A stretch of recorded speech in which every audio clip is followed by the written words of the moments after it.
Fellow members and friends, first of all, thanks for taking a few minutes to watch and listen to this update, and for putting up with me on camera once again. As we approach the end of 2025, and as part of our ongoing effort to keep members better informed, we thought it was time for another video. The feedback on the videos earlier in the year was really positive, and in fact both were watched over 600 times. Pretty good for a club where most of us, including me, struggle a bit with technology. Now, as you know, our AGM usually attracts a small but very loyal crowd, for which we're grateful. But we want every member, whether you attend or not, to be fully up to speed on three key areas: the financial well-being of the club, the progress we're making to enhance the membership experience, and our priority projects for the year ahead.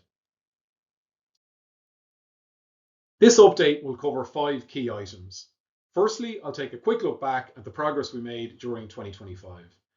Second, Trevor, our ever diligent honorary treasurer, will walk us through the club's financial results for 2025 and our proposed budget for 2026.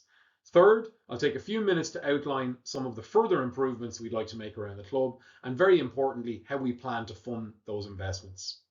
Fourth, Tricia, our on-sec, and our incoming captains, Kate and Ronan, will go through the resolutions we'll be putting forward at the AGM.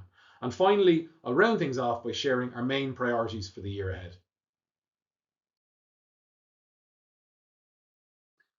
Thankfully, 2025 has been another excellent year for the club, both on and off the course. As Trevor will share in a few minutes, thanks to strong income and tight management of costs, we'll deliver a surplus of around €90,000. Just as importantly, we also managed to further strengthen our balance sheet. I think most members will agree that the consistency and quality of the course has really stepped up this year. With full support from Alan and a terrific course committee, our new greenkeeper, Keelan, and his broader greenkeeping team have made a real difference. Well done, guys. Following our earlier investment in the clubhouse, Kate, Rory and Alwyn have worked closely with our food and beverage team to create a noticeably better experience. Standards are up, the food is better, the atmosphere is better, and members are staying longer and spending more.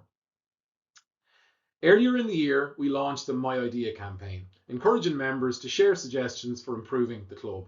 We received about 30 ideas and about 20 have already been implemented. Stuff we still need to do: more hydration stations, more sandbags, and a recurring one, our car park. Access, lighting, and general visibility came up again and again. I'll come back to that later when I talk about plans for next year.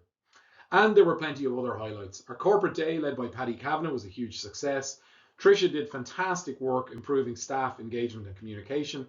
And of course, Brian Cagney and captains Vincent and Alwyn had excellent years leading our men's, women's and junior section. So all in all, a very good year for the club, and one we can be all proud of.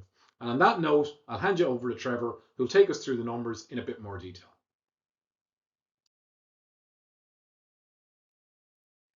2025 was a strong financial year for the club. Income at €1.35 million was up €125,000. Expenditure at €1.3 million was up €35,000. That delivered a profit of €57,000, which was up €89,000 year on year. And very importantly, we closed the year with cash of €407,000. Cash was down year over year, but this was due to paying for the final elements of our major capital projects on the course and clubhouse. I will now cover income and expenditure in a bit more detail. A strong year for income, up €125,000 year on year. Member subs were up €71,000 and membership levels were retained year over year. Our bar remains profitable, but profit was down €14,000, driven by lower wastage on the hospitality levy. Green fees and open week performed well, generating an additional €20,000. Finally, other income was up €47,000, driven by a strong corporate day, grants and a bequest. While expenditure was up €35,000, underlying expenditure was up closer to €65,000 as we had a one-off restructuring cost in 2024. So, why were we up €65,000? Course was up €30,000, clubhouse up €12,000, and both were driven by wage inflation and essential maintenance we had to undertake in 2025. Depreciation was up 25,000, reflecting our investment in machinery upgrades. So, what is the shape of our budget for 2026? Income will be up 28,000, driven by a modest increase in subscription fees. Expenditure will be up €83,000, mainly driven by wage inflation, pension auto-enrolment and one-off restructuring costs. Profit will be flat, however we will again finish with over €400,000 of cash reserves.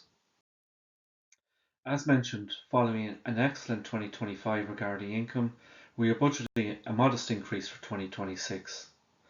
Main subs are proposed to increase by €40, with youths and students by €8, and we aim to maintain all other income streams broadly in line with 2025. Expenditure will increase by €83,000 in 2026. As previously mentioned, €50,000 of this is a one-off restructuring cost as we transition from a club manager to a general manager. Wage inflation and pension auto-enrolment will drive additional costs of €21,000. Course costs will be flat year over year. In effect, we are mitigating inflation through targeted efficiencies. All other costs are generally plus 2.7% year over year. We will continue to manage costs closely, and we plan to engage in further cost benchmarking in 2026. Thanks for listening, and I will hand you back to Owen, who will talk about the importance of ongoing investing to continuously improve our club. This next section is an important one. Like all clubs, and indeed all businesses, we need to keep improving. Over recent years, our membership retention and recruitment has been stronger than many neighbouring clubs. Why is that? Quite simply because we offer a better product. But to keep that strength, we have to keep investing in our course, our facilities, and the overall member experience. If we stand still, the reality is we fall behind. Traditionally, we've tended to pause investment for long stretches until improvements became absolutely essential. While this has worked to a point, it's also meant that progress has sometimes been slower than we'd like. I believe we can change that. We can move to a model that ensures we generate enough cash each year to fund steady, ongoing improvements without placing any significant or excessive increase on subscription fees. To understand how we fund improvements, let me explain briefly how our cash cycle works. Our financial year ends in September, and at that point we usually have around 300,000 in cash on hand. Now that might seem like a strong reserve, but there's an important timing issue to understand. In the final quarter of the year, we take in very little income. So actually, we need at least 300,000 just to cover our running costs until the new subscriptions are collected in January and February. So while it looks like we're sitting on a big cash balance, most of that cash is already earmarked to keep the lights on and keep the greens cut. So, how do we create a sustainable approach to funding improvements? Firstly, we need to maintain a cash reserve of 350,000 at year end. This covers the 300,000 I mentioned on the last slide, plus a further contingency of 50,000 for unexpected costs. Any surplus above that can be set aside to fund a loan facility for further capital improvement projects. So that leaves the key question: what level of subscription fee is needed to fund and support such a model? Before we talk about funding, let's talk about what actually needs to get done over the next 2 years. Parking facilities. We've all experienced the challenges there, and upgrading that will cost around 100,000. Course drainage and irrigation. This is critical for playability and will cost about 125,000, but we can secure an additional grant of roughly 100,000 to help fund it. Finally, tee box and pathway improvements, which we estimate will cost around 75,000. So altogether, that's roughly 300,000 in essential investment, work that protects the long-term quality of our course and our facilities. To fund that, a loan of 300,000 over 10 years would cost approximately 40,000 per year. So, how do we fund that? As we approach 2026, if we can secure your support for a €40 increase in the annual subscription, we'll finish with a cash balance exceeding 400,000. This is sufficient cash to ensure we maintain sufficient cash reserves, create a contingency for unforeseen costs, fund the essential improvement projects with a little bit to spare, and cover all additional costs such as wage inflation and auto-enrollment obligations.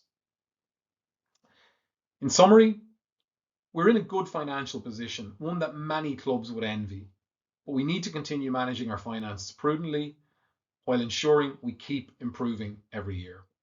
In line with our constitution, we'll be bringing these capital requests and loan proposals to an AGM in early 2026, where all members will have the opportunity to review, discuss, and vote.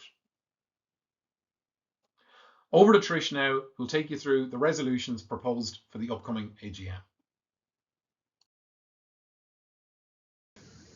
The Executive Committee are bringing forward 3 resolutions for approval by the members present at the AGM.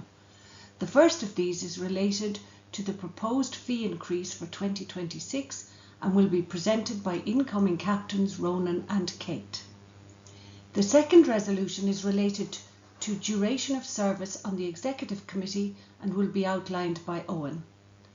The final resolution is a proposal to elect Nigel Swan as a life honorary member of Naas Golf Club in recognition of his long-standing and outstanding contributions to the club.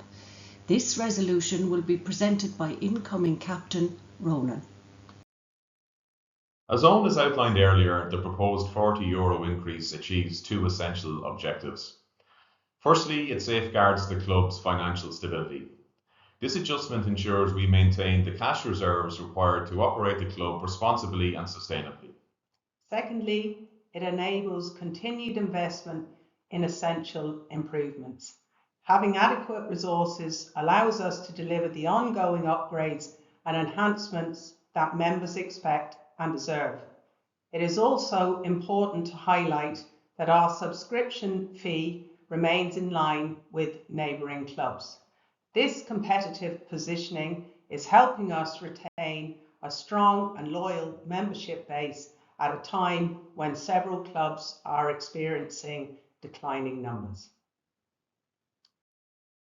At Naas, we have a 4-year maximum term for serving on committees. This is an excellent rule that helps ensure new people with new ideas have the opportunity to contribute to our club. However, including time previously spent on the Men's and Women's Committee for members joining the Executive Committee is not practical. Our Honorary Treasurer, Trevor, is an excellent example of this challenge. Before joining the Executive, Trevor served on the Men's Committee for 3 years. Because that service is counted, our current constitution would require that Trevor step down after 1 year. The role of the Men's and Women's Committees, who effectively and excellently manage all matters relating to golf, is very different from the Executive Committee, who manage different stuff: financial management, HR issues, capital projects, etc. So in summary, 1, because the remit of these committees is very different, and 2, because it's very hard to get the right people to volunteer, we should amend this rule. For clarity, this amendment is also recommended by the Constitutional Review Committee. I am delighted to propose Nigel Swan for honorary life membership. Nigel has been a member of our club for over 50 years, was captain in 1999 and has served on numerous committees in various roles and generally supported the club when called upon. Nigel does a lot of invisible work also, keeping us up to date with developments in the rules of golf and ensuring our local rules are regularly reviewed and updated. He has also acted as referee for inter-club matches. He's been a significant ambassador for this club, enhancing the members' and visitors' experience alike, and extremely worthy of honorary life membership.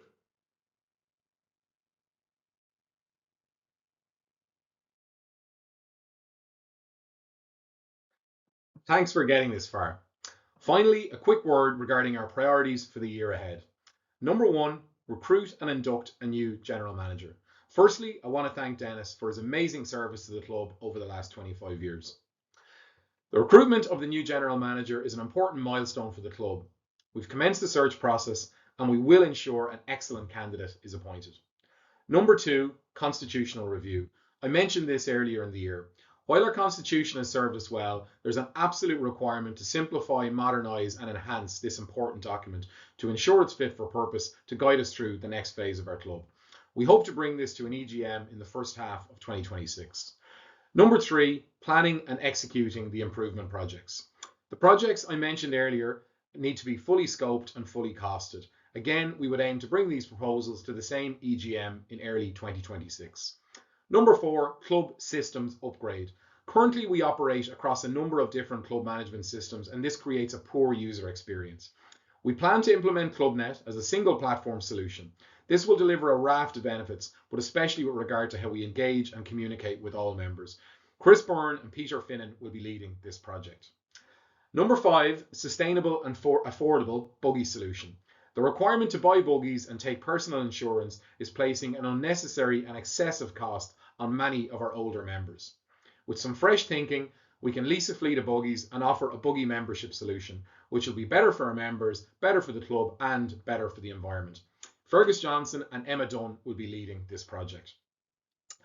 And finally, number 6, Naas 2030. Our strategic planning work is continuing, and we will deliver a 5-year plan in 2026 that will outline the ambition for each key area of the club as we navigate towards 2030.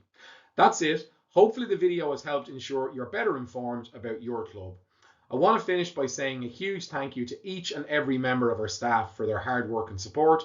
And I also want to thank all our members who volunteered throughout the year. Great people are what make a great club. If I don't see you at the AGM, have a great Christmas. Thanks for listening.